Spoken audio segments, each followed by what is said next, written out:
इधर पुलवामा के शहीदों के मुद्दे पर राजस्थान की गहलोत सरकार के खिलाफ प्रदर्शन तेज हो गया, क्योंकि अशोक गहलोत ने साफ कर दिया कि वो शहीदों के बच्चों का हक नहीं छीनेंगे और परिवार के किसी और सदस्य को नौकरी नहीं देंगे। लेकिन गहलोत सरकार का यह फैसला पुलवामा के शहीदों की पत्नियों को ही कबूल नहीं। वो इसका विरोध कर रही है। जयपुर में उन्होंने प्रदर्शन किया। वो मुख्यमंत्री आवास के नजदीक धरने पर बैठ गईं।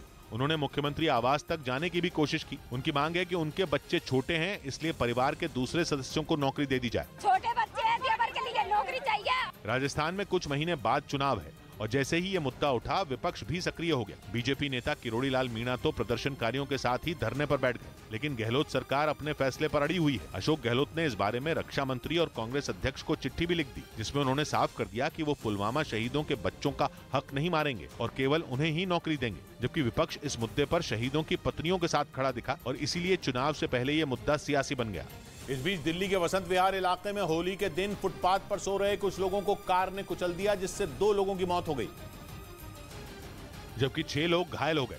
बताया गया कि गाड़ी की रफ्तार इतनी ज्यादा थी कि पहले वो बिजली के एक खंबे से टकराई और इसके बाद बेकाबू होकर पास खड़ी दूसरी कार से जा भिड़ी, जिसमें उसके भी परखचे उड़ गए। आरोपी ड्राइवर पर नशे में होने का इल्जाम है। बोतल भी दारू की निकली गाड़ियों में से। पुलिस ने FIR दर्ज कर कार ड्राइवर को हिरासत में ले लिया। इस बीच न्यूज़वीक मैगजीन ने दावा किया कि अमेरिका नेटो देशों को हाईमार्स से हमले की ट्रेनिंग देगा। ये वही रॉकेट सिस्टम है जिसकी मदद से यूक्रेन की सेना ने रूस को अब तक जंग में भारी नुकसान पहुंचाने का दावा किया है और इसीलिए अब नेटो के देशों को इसकी ट्रेनिंग देने की तैयारी शुरू कर दी गई। न्यूज़वीक के मुताबिक जल्द अमेरिका की सेना इससे दुश्मन को ढेर करने का अभ्यास करेगी, क्योंकि हाई मार्स यानी high mobility artillery rocket system की मारक क्षमता अचूक है।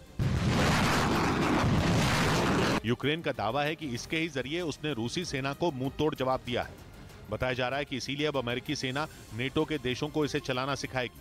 असल में जब से रूस और यूक्रेन के बीच जंग शुरू हुई है, तब से नेटो के कई देश यूक्रेन को हथियारों की मदद भेज रहे हैं।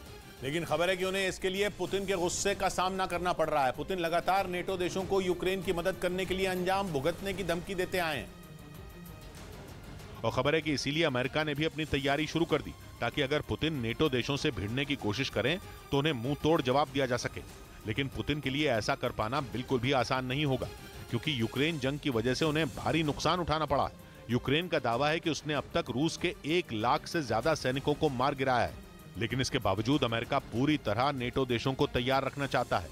अमेरिका ने जंग शुरू होने के बाद से अब तक यूक्रेन को कई हाई मार्च दिए हैं, जिनके दम पर जेलेंस्की के जवान रूस का मुकाबला करने में कामयाब हुए हैं। न्यूज़वीक का दावा है कि इसीलिए अमेरिका नेटो देशों को इसके जरिए हमला करने की ट्रेनिंग देगा। उधर यूरोप के देश जॉर्जिया में संसद में लाए गए एक बिल पर शुरू हुआ बवाल हिंसक प्रदर्शनों में बदल गया। वहां की राजधानी तिबिलिसी में हजारों लोगों ने संसद भवन को ही घेर लिया और ऐसा हंगामा करना शुरू किया कि पुलिस के भी होश उड़ गए। प्रदर्शनकारियों को काबू में करने के लिए पुलिस ने जमकर सख्ती बरती। काफी देर तक उन पर पानी की बौछार की गई, लेकिन जब पुलिस ने उन पर आंसू गैस के गोले दागे तो वो भड़क गए, जिसके बाद उन्होंने सड़क पर आगजनी करते हुए पत्थरबाजी शुरू कर दी। देखते ही देखते राजधानी तिबिलिसी में हालात इतने खराब हो गए कि कई प्रदर्शनकारियों को हिरासत में ले लिया गया। असल में वहां की सरकार ने संसद में एक बिल पेश किया है